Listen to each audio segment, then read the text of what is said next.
Support comes from the Missouri Forest Products Association. Missouri produces wood pallets, railroad ties, white oak barrels, hardwood floors, and more. Details on the variety of products made in the state are at choosewood.com. Welcome to St. Louis on the Air. I'm Don Marsh. The Gateway Arch is known in many parts of the world as the symbol of St. Louis. It represents the city and the country's westward expansion. Next Tuesday, the Gateway Arch National Park will open its new visitor center and museum to the public. It's the culmination of a $380 million effort that began 5 years ago. We turn now to a sneak peek of the visitor center and museum with St. Louis Public Radio reporter Mary Leonard. At the Arch grounds, Mary started her tour outside and talked with historian Bob Moore of the National Park Service. We're approaching through the new entrance. Right, this is our new, as we're calling it, the west entrance. It's on the west side of the facility and is different from the old entrances, which were at the legs of the arch on the north and south sides. So this is our new kind of air quotes west entrance that we're utilizing. It's a more dramatic approach than the old way of getting in. I totally agree with that. It is an amazing and grand and fitting entrance to a national monument, national memorial like the Arch is. So this is very, very special. But it didn't in any way obstruct Saarinen's vision. Right. That was our main worry at the beginning, and what we conveyed to the architects was that we didn't want the landscape to be changed or interrupted significantly. We didn't want the arch to be overshadowed by anything. We wanted something that was fitting and special and grand, but so quite a task for a designer, you know. We don't want this, we want that. But I think they really delivered. And the materials they used, the stainless steel and glass, really helped to accentuate the older architecture of the arch itself, which is frankly timeless. You know, it was designed in 1947. It was built in 1963 to 65, but it really hasn't aged and seems just as fresh today as when it was completed. Do you think he'd like this approach, this new entry? It's hard to say, you know, but I think he was always thinking and designing, and he never really stopped. You know, even for structures that had been built, he was always thinking about, well, what's a better way to do this? What would look better? So every time I talked to Kevin Roche, who was an architect in Arrow's office and worked closely with him on this project, he would say that, you know, Arrow was a visionary. He was always looking toward the future, and, you know, anything that was going to make things more accessible to the public, that was going to give people more background information and educate them, would be something that would be at the top of his list. He really would want to do that. Bob, why don't we go inside? Sounds good. We're now in the visitor entrance lobby, which there's a lot of things going on here that don't immediately meet the eye. What you're seeing is a beautiful view looking to the west of the old courthouse building, which is on axis with the arch and on axis with this entryway. Beautiful sunlight coming through. It's a nice, pretty day with blue sky outside. And then over our head, you see this series of skinny tubes, and those all have LED lights in them, which bounce off of a stainless steel ceiling between the actual beams that are holding up the ground that's above our heads. There's so much light from those that it looks almost like daylight in the area where we are. And of course, it's a very wide open, clean looking, very white space that we're in. The terrazzo floor, the walls, and those tubes overhead are all white in color with a lot of accents of stainless steel. So that's really what we're seeing. What we're not really seeing is the infrastructure that was placed in here that really comes from years of knowledge about what visitors do in historic sites and what their needs are. and also the deficiencies that we had in the way that the old visitor center was configured, the way that you would come in. So we know now, for instance, that on very busy days we get large crowds of people that needed to be processed through security to come into the facility. And because of that, a lot of times people would end up standing outdoors in the rain or in the heat. This new facility allows us to not only have a canopy over people who might be queuing outside, but hopefully to avoid anybody having to queue for very long, because the entire space that we're in right now is pre-security. As I look out the windows here, this panoramic view of the city, I have to say this is where you really get the sense of what it meant to connect the arch with St. Louis and the city.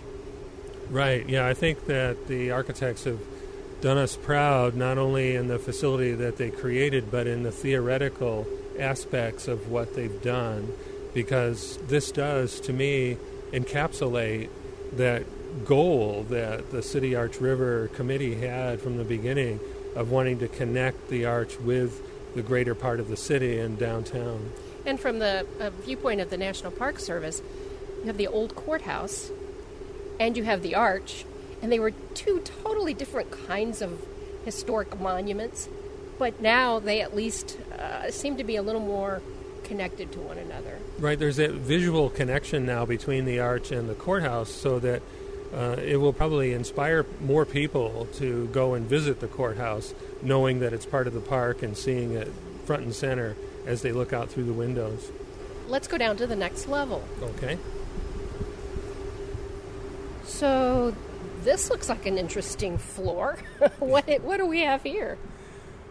Well, this is our mezzanine level, and this is halfway between the entrance level and the main level where the museum exhibits are located. This area was set aside as a place for education programs, perhaps in the daytime, and in the evening for events, because we do expect to have many events that take place here at the Arch. And it was decided early on that we would try to make this educational by placing a map of the United States here, which would show St. Louis's position in the nation and also show the major westward trails that left from this area during the historic period. So we're standing on a gigantic map of the United States. The peninsula of Florida is longer than a person, just to give you an idea. So the peninsula is probably about 8 or 9 feet long. And everything's in scale. Major river systems are shown, and then there's little dots that show the trail systems going west.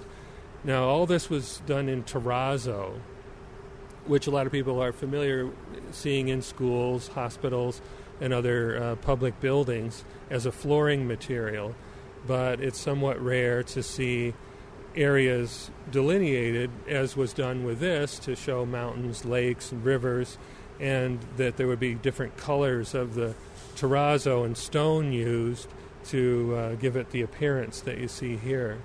And this was all done by Missouri Terrazzo in St. Louis, so it was a local company that put all this together.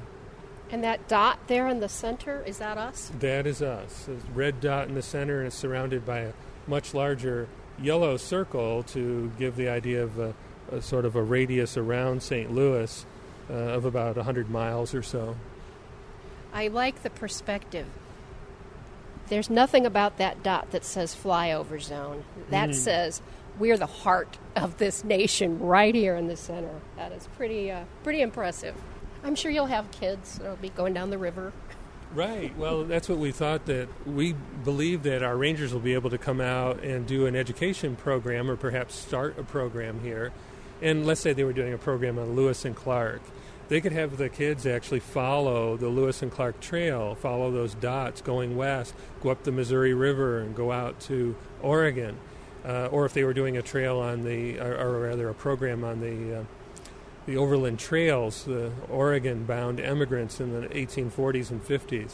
So there'd be a lot of applications that this map could have just to teach geography and the sense of the distances that were involved. The only thing that appears to be missing is Route 66. Right, Route 66. Well, that's pretty much along the Santa Fe Trail. So I think we have it covered in some ways. That's true. That's true. So now we're going down yet to another level? Right. We are descending one more level. We've kind of come halfway from the entrance level, and we're going down another set of steps to get down to the lowest level where our exhibits are located. This entryway here, okay, this is a little different as well. There's some digital screens here, and this is what is the story with these screens? Well, we call this area Heading West, and this is the introduction to our exhibit space. Our exhibit designers were intrigued with the notion that even though we were talking about the American West and moving west in our exhibits, people are actually walking east as they go in. So they had the idea, why don't we show westward expansion? Why don't we show people moving west on large screens that people see as an introductory feature to the exhibit? Oh, that's interesting. So basically, as I'm walking in, I'm seeing the pioneers heading westward. Toward you. Toward me. They're coming towards you. Yeah. We have little nature pulses that are maybe about 30 seconds long that divide the larger sequences. We have a buffalo stampede, Lewis and Clark in their keelboat going up the Missouri River. We have a train in the 1880s. So on and on and on, many, many scenes of westward expansion. So where are we standing right now? We're actually on our way into the museum. Is this where the museum has always been? Is this the kind of the... Yes, when I'm standing here, if I have been to the museum in the past and I'm standing here, am I now in what was the old museum? Yes. You've just crossed a threshold, which is where the glass panels are, and just in this area. And this was the area that was the back of the old museum. So if you remember, those people who have visited before and saw the old museum might remember we had a teepee with a sunset scene behind that directly as you looked from the Jefferson statue to the west, and that's where we are right now. We're right where the teepee used to be. Wow. So it really is so much more open. The museum was pretty dark, even though we're walking into a space that is clearly underground and doesn't have the all of the light that we just had out there. It still just doesn't feel, and I'm going to use the word claustrophobic. It used to always feel just a little bit cramped. It was sort of cave-like. That's Gateway Arch historian Bob Moore of the National Park Service giving our reporter Mary Leonard a tour of the new Visitor Center and Museum. It opens to the public next Tuesday. When we come back, we'll go inside the museum. This is St. Louis on the Air on St. Louis Public Radio, 90.7 KWMU. We hope you enjoy listening to this podcast of St. Louis on the Air, brought to you by University College at Washington University. With undergraduate and graduate programs, part-time, evening, and online. University College at Washington University, offering world-class education within reach. Welcome back. We now return to the Gateway Arch, where our reporter Mary Leonard is getting a behind-the-scenes tour of the Gateway Arch. The Visitor Center and completely revamped museum below the arch will open to the public on Tuesday. Here's Mary.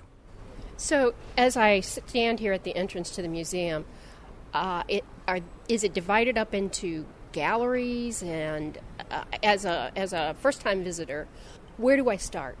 Well, there is a panel on the side which gives you an overview of the exhibit spaces and how they're arranged.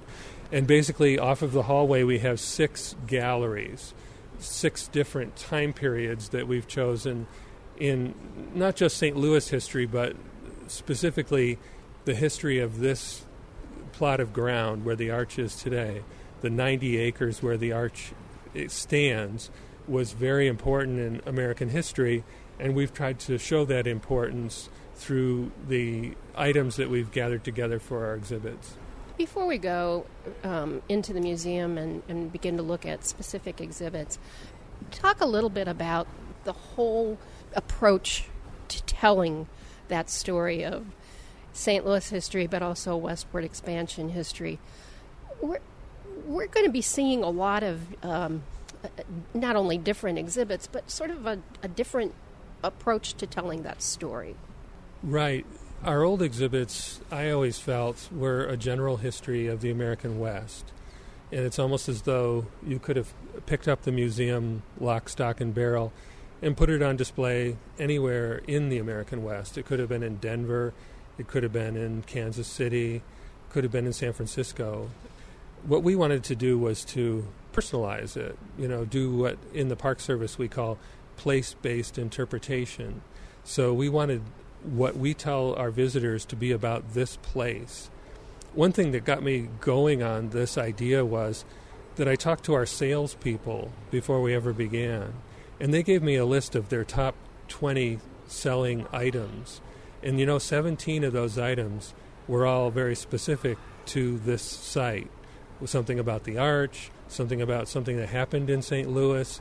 It was all about the site.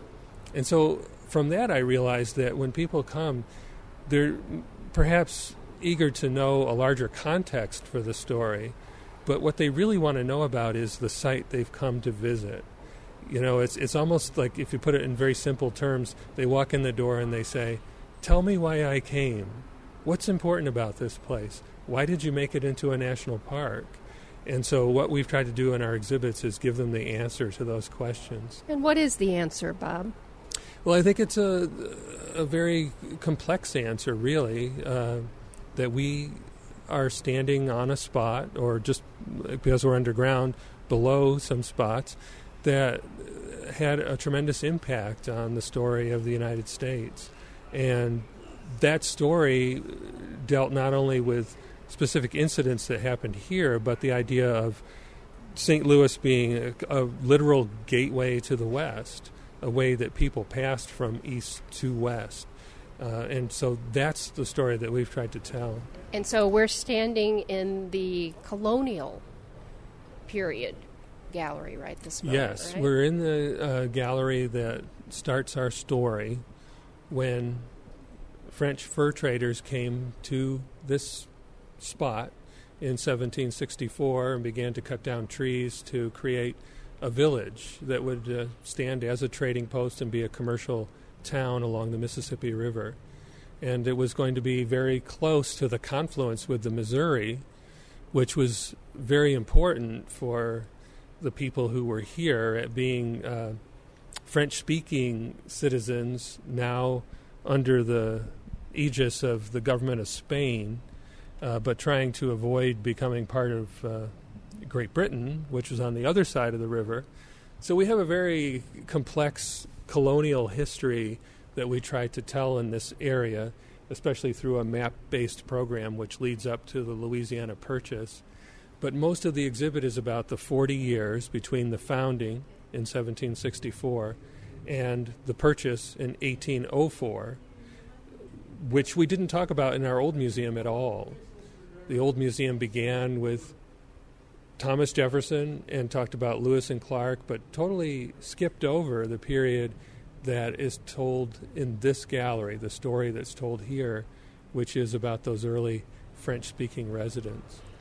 You address slavery in colonial St. Louis.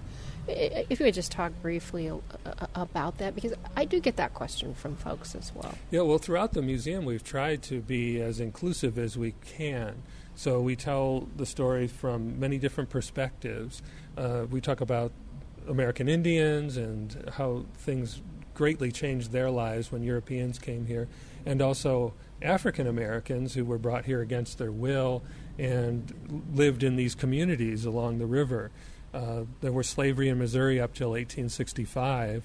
The early slaves were here under the French, and We know that there were many people who were enslaved. In fact, St. Louis's early population was about 1/3 African American. So we had really a huge proportion of the population who were African who lived here. Some of those people were able to gain their freedom, and so they lived here in colonial St. Louis as free persons of color.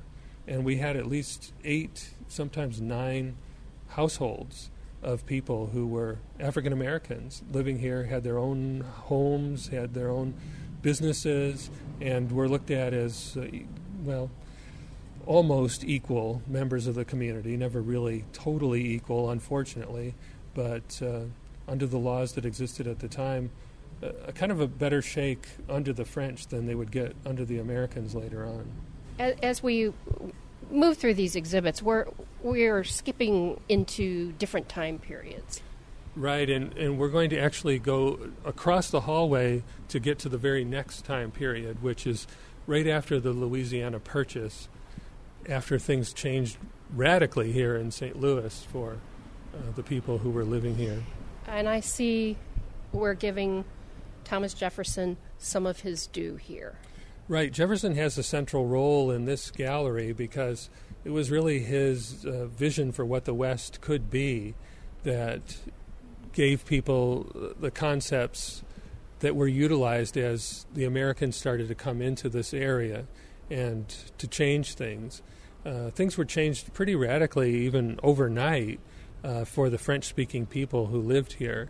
And Jefferson's government came in. A lot of lawyers came into the area. We hadn't had lawyers here before, different kind of court system and laws.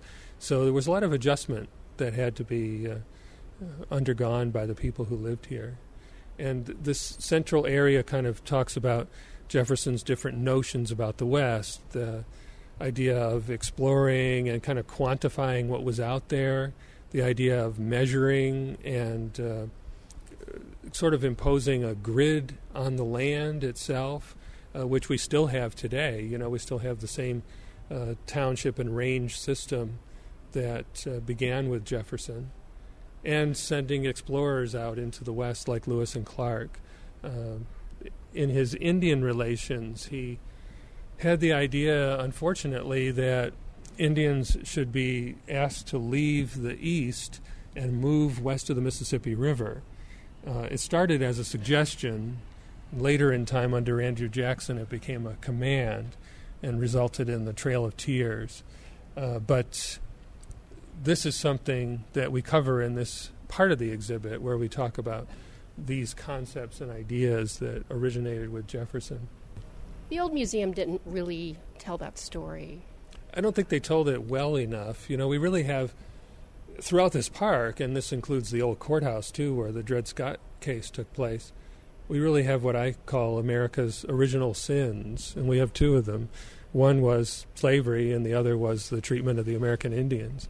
And so throughout the galleries, we've tried to address those and be, honest and upfront about them.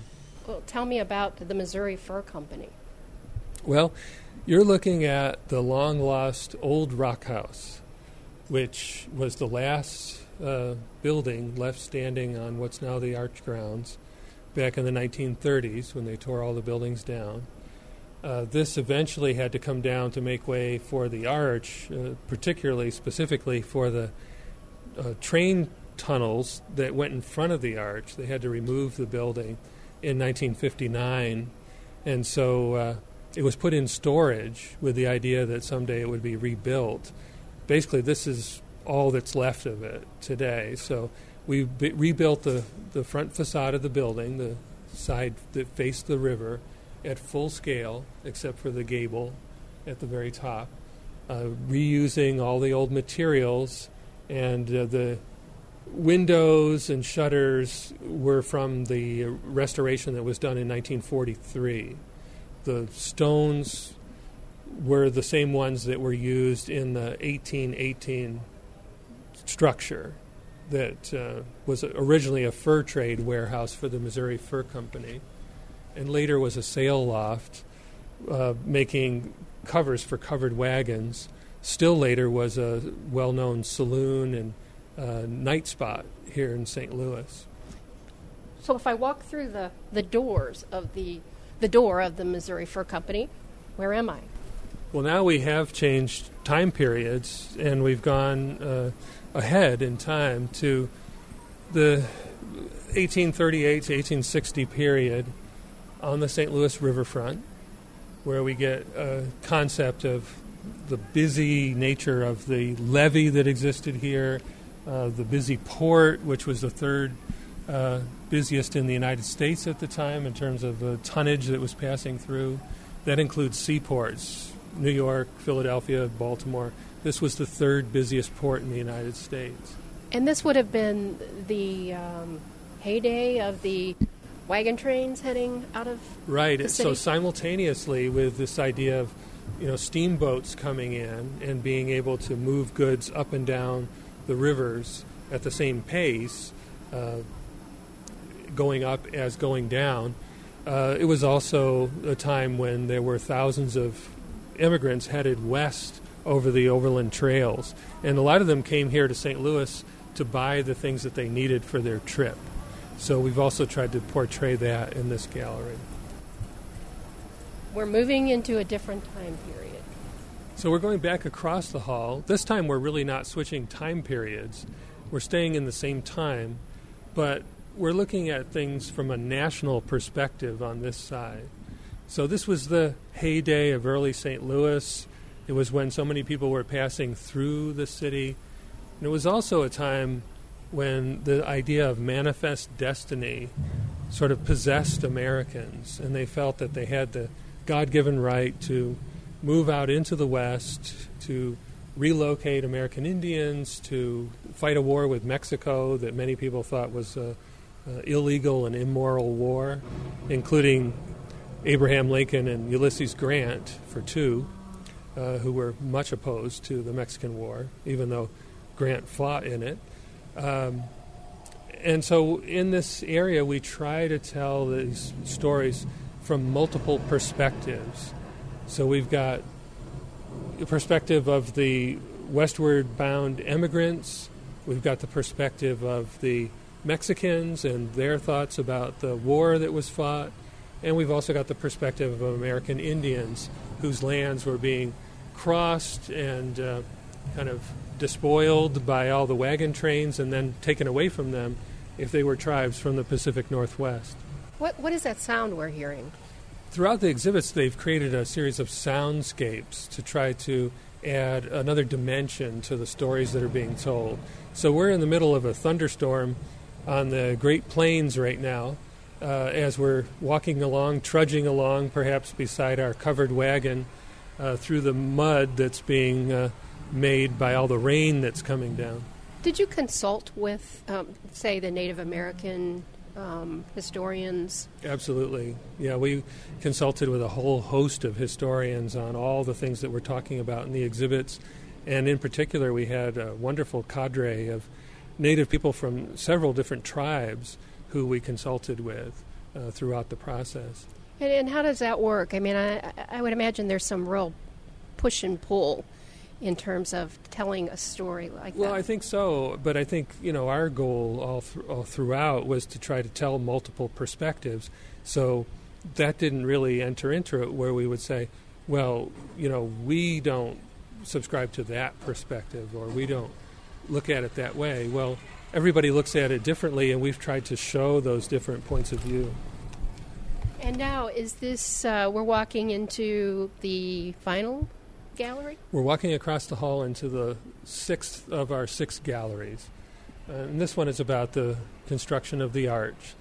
Another aspect of exhibits that we didn't have in our old museum. So this is a completely new section where we're telling a story that we didn't get to tell before. As I stand here, I see stainless steel. Yeah, this structure, which has monitors on it and attempts to tell the story visually of the design and construction of the arch from 3 different perspectives, the civic, the engineers, and the architects, is kind of a sweeping stainless steel design, not the same as the arch, but kind of gives that same sort of futuristic perspective. Is the material similar to what? Mm-hmm. So if I touch this, it's a little bit like touching the arch? A little bit like touching the arch, yeah. So as I stand here in this gallery, it strikes me that there's kind of two reasons that people come into this museum. Like you said before, there are the people who are looking for history and a sense of history. And then there are the people who just want to know, how did you build that 630-foot tall stainless steel monument? Right, exactly. And that's why we wanted to put this gallery together, to give people an idea of how it was done. And, of course, there's more. As we go into the tram lobby, there's models that we'll see in a minute. There's the big dream wall presentation, which talks about the construction. So in this gallery, we have some things about the construction and some things about the design and the competition that was held in the 1940s.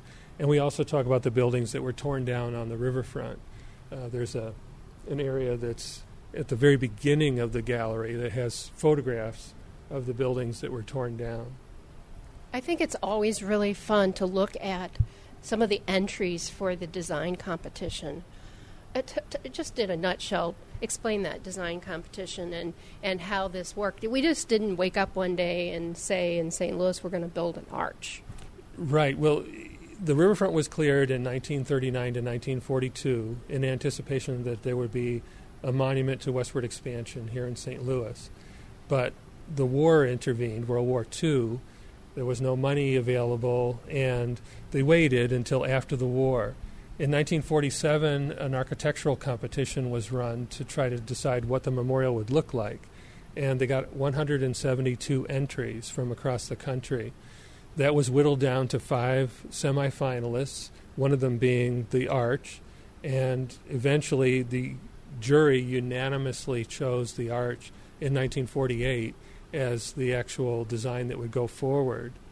One reason why you don't usually see the other entries in the competition is because most of them just don't hold a candle to the arch. They're not anywhere near as interesting or kind of awe-inspiring as the arch itself, which kind of sprang completely out of Saarinen's head, just almost exactly the way that you see it today back in 1947.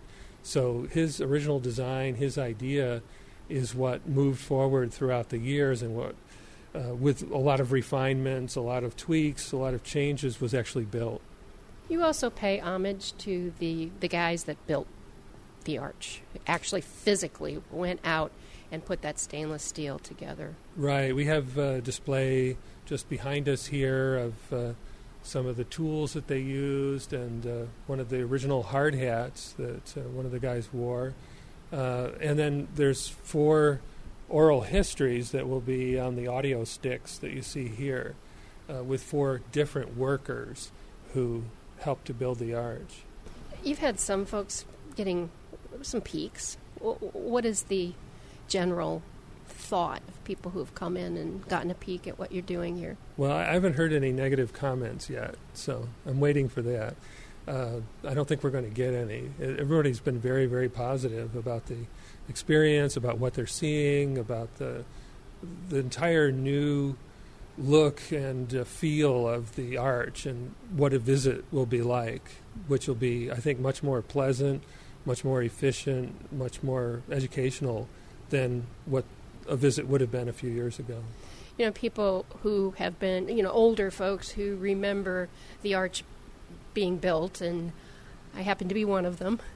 There's always this tendency to say, "Oh, don't change it. Don't make anything different. It is what it is. That's the way it was. That's the way it was designed." So you always have to address a little bit of that. In terms of the experience itself, though, it would seem that even those folks could look around and say, this is pretty good. Well, we certainly hope so. I think they will. I think that the arch experience itself really won't have changed. It's going to be the same. We really haven't changed, what the ride to the top is like or what that experience is.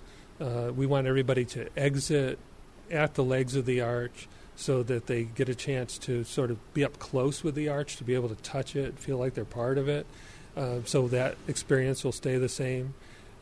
We've really thought carefully about all those things and how we can change things to make them better without changing them to make people feel like they've missed something that they used to enjoy in the past.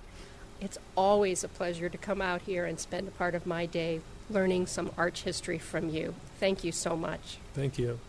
That's reporter Mary Leonard getting a sneak peek of the new visitor center and museum at the Gateway Arch.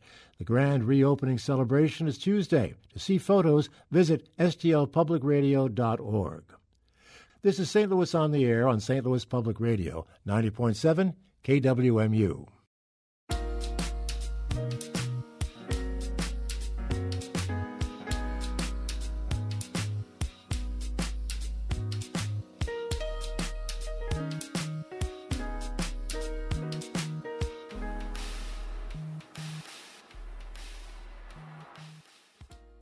Support comes from the Missouri Forest Products Association, committed to conservation and careful management of the state's forests to make them more resilient and better habitats for wildlife.